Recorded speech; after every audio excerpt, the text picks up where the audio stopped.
9月8号，台北地方法院门口，那天的空气仿佛带着火药味，沉寂了一整年的人物重新出现在人们的视线里，他就是柯文哲。当他踏出法院大门的那一刻，闪光灯疯狂闪烁，年轻支持者的呐喊震耳欲聋，像是在迎接一位打赢血仗归来的将军。但你要明白，这可不是简单的出狱场景，这是台湾政坛翻盘的大戏。柯文哲交了7000万新台币保释金，背上电子脚镣走出来的身影消瘦憔悴，却比任何时候都更有戏剧张力。表面上他只是一个等待审判的政治人物，但暗地里这1年牢狱反而像是替他累积了无可估量的政治资本。大家心里都在问，这是柯文哲的谢幕，还是他政治生涯真正的第2幕？这里是意识觉醒，记得按赞、订阅并打开小铃铛，这样您就不会错过我们的新视频。一句话，4层火力，他没有多说，但说的每一个字都是子弹。第一，他强调检察官查了1年啥都没查出来，意思很清楚，这是政治整肃，不是司法正义。第二，他把自己包装成冤狱受害者，说自己关在小黑屋里24小时见不到太阳，那种孤立与苦难，他刻意让支持者感受到。第三，他把炮口转向赖清德，指责民进党把台湾搞得4分5裂。第四，他以一句绝不投降、绝不屈服，在心理层面重新把自己定位成殉道者。这套组合拳下去，现场支持者立刻情绪拉满，有人哭了，有人喊着阿北加油。你能看到一个政治 IP 正在被重新点燃。1年前的谷底，时间往回拨到2024年8月，那时的柯文哲几乎人人都说他完了。先是大选政治现金报表出问题，青年清廉的标签第一次裂痕，紧接着被爆料花4300万现金买办公室。虽然他鞠躬道歉，但形象元气大伤。最后压垮骆驼的稻草就是金华城案，检方趁他最低谷时出手，把他收押禁见。外界几乎一致判断阿北凉了，政坛的舞台不会再有他。可命运就是这么戏剧化，1年牢狱不仅没压垮他，反而让他升级。这是典型的殉道者叙事，反而让他能量大爆发。5重效应炼成资本。我翻遍台湾社交媒体，发现支持者的心理几乎完全被这5个效应锁死。第一，殉道者叙事，最怕的不是挨打，而是挨打没人知道。柯文哲关了1年，检方却拿不出铁证，民众渐渐不再关心他有没有贪，而是质疑民进党是不是搞政治追杀。一旦焦点从贪腐转向迫害，天平就倒了。第二，苦难进化效应，牢狱让他瘦了1圈，满脸憔悴，社交平台铺天盖地都是他暴瘦的照片。很多人心里一转，以前你再有错，这1年也算还清了，这就是苦难抵债。第三，缺席的凝聚力，他在狱中反而成了非绿阵营的精神图腾，支持者1年里唯一的共同目标就是等他回来，缺席本身就是凝聚。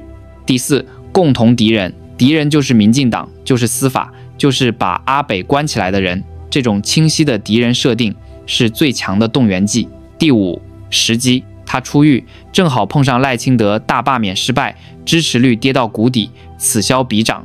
柯文哲一回来就成了反民进党情绪的出口，这5股力量叠加，让他一夜之间从囚犯变成反对派的精神领袖。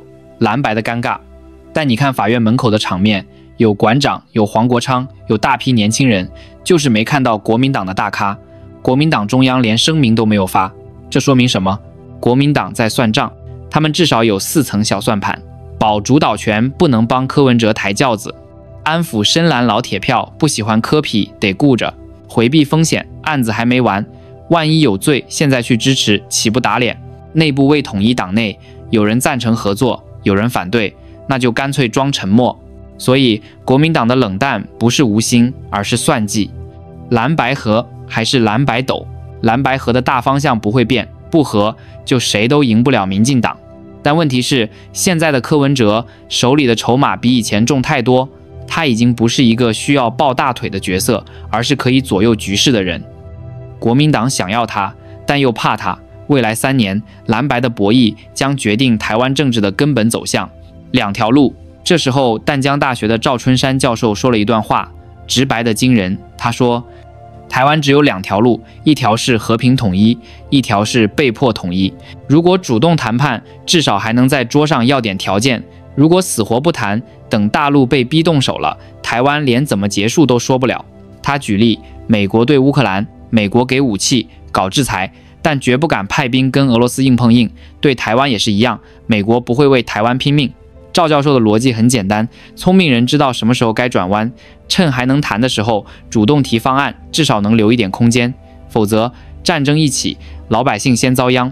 柯文哲的未来剧本，问题来了，柯文哲出狱只是开始，接下来怎么走？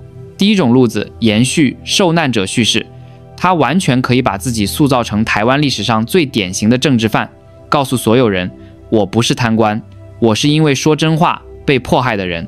如果他一直维持这种叙事，就能牢牢锁住支持者的情感，尤其是年轻人，他们对英雄受难的共鸣是最强的。第二种路子，转向和平使者，他有个优势，不像国民党背着亲中包袱，也不像民进党执意抗中。柯文哲的身份模糊，反而给了他空间，他可以直接说，我不是要向谁低头，我是要帮台湾避免战争。这个论述对中间选民杀伤力极大。第三种路子，联盟博弈，他知道单靠民众党拿不到政权，必须跟国民党合作，但合作的形式是大问题，是国民党当老大，他当副手，还是相反？现在的筹码摆明了，柯 P 更想抢共主的位置。2026的第一站，台湾政坛的下一块试金石就是2026地方选举，这是柯文哲能不能翻身的第一场考验。如果他的民众党能在地方层级拿下关键县市长，证明阿北效应依然存在，那2028他就有资格冲顶。反之，如果地方选举惨败，再大的个人光环也会被消耗掉。所以接下来2年，他要做的就是疯狂跑基层，重新凝聚白色力量，用殉道者身份打动那些在地选民。2028的大选悬念，很多人现在就已经在问，2028年柯文哲有没有可能当选？从局势上看，概率并不低，原因有3：第一，赖清德的民调结构性低迷，赖政府一上台，内政施政争议不断，加上两岸政策僵化，民调始终没能突破。长期来看，这是柯文哲的最大机会。第二，国民党的困境，国民党始终没能找到新的领袖，老牌人物一代不如一代，朱立伦没突破，侯友宜后劲不足。韩国瑜虽有号召力，但负面太多。换句话说，国民党想靠自己赢难度极大。第三，柯文哲的年轻盘，即便经历牢狱之灾，柯文哲在20到40岁的年轻族群中仍有极强号召力。这群人不爱蓝绿，只认反体制，阿北的受难者形象正好满足他们的情感需求。如果他能维持这个态势，再加上两岸议题的和平牌，2028真有可能出现蓝白共推柯 P 的大戏。两岸的试卷，但真正的关键不在蓝白，而在两岸。你要明白，台湾选举不是台湾内部自己玩的桌游，而是一场夹在中美博弈中的大考。大陆的态度，北京最怕的不是国民党赢，而是民进党继续执政。民进党搞抗中，等于一步步把两岸推向危险边缘。如果柯文哲能在关键时刻释放和谈信号，北京当然乐见其成，甚至未来可能通过经贸让利、文化交流等方式间接帮他加分。美国的态度，美国只想维持台海稳定，让台湾继续当筹码，他们不希望台湾主动统一，但也害怕真打仗。对美国来说，柯文哲这种不亲中不独立的模糊牌反而更符合利益，至少比一个完全不可控的赖清德更好。所以柯文哲要做的就是把自己包装成两边都能接受的人，既不让大陆觉得他是麻烦，也不让美国觉得他会彻底倒向北京。悬念与陷阱，当然路没那么好走，柯文哲一旦太过强调和平，就会被民进党骂成投降派；如果太过强调抗中，又会失去他务实的标签。走在这条钢索上，他必须小心翼翼。最危险的是案子还没完，金华城案还在司法程序里，虽然现在检方没有拿出铁证，但未来如果真判个有罪，哪怕只是小罪，也足以让民进党拿来攻击。到时候民众心里的那份同情能不能转化成信任，就是问号了。民心的方向，台湾人最怕的是什么？不是独立，也不是统一，而是战争。这点在岛内民调里早就体现，超过70%民众不想两岸打仗。哪怕他们嘴上喊着维持现状，心里想的也是不要乱。柯文哲只要牢牢抓住这个心理，把自己塑造成带来和平的人，就能占据制高点。他完全可以这样讲：我坐过牢，我知道什么叫无力，但台湾不能再无力了。我要做的就是让2300万人的生活不要毁在一场不必要的战争里。一句话就足够打动人心。柯文哲 vs 赖清德。接下来几年，台湾政坛最刺激的对决就是柯文哲和赖清德。赖清德的问题在于，他已经是执政者了，每一步都要承担责任，通膨、经济、能源、国际压力，通通算在他头上。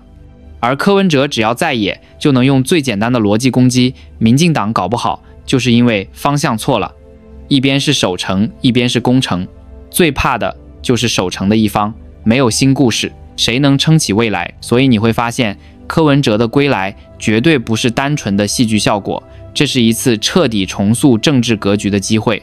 他身上有殉道者的悲情，也有和平使者的可能。未来3年，他如果能跑好地方选举，稳住年轻人，和国民党保持微妙合作，再抓住两岸议题的制高点，那2028他就真的可能登顶。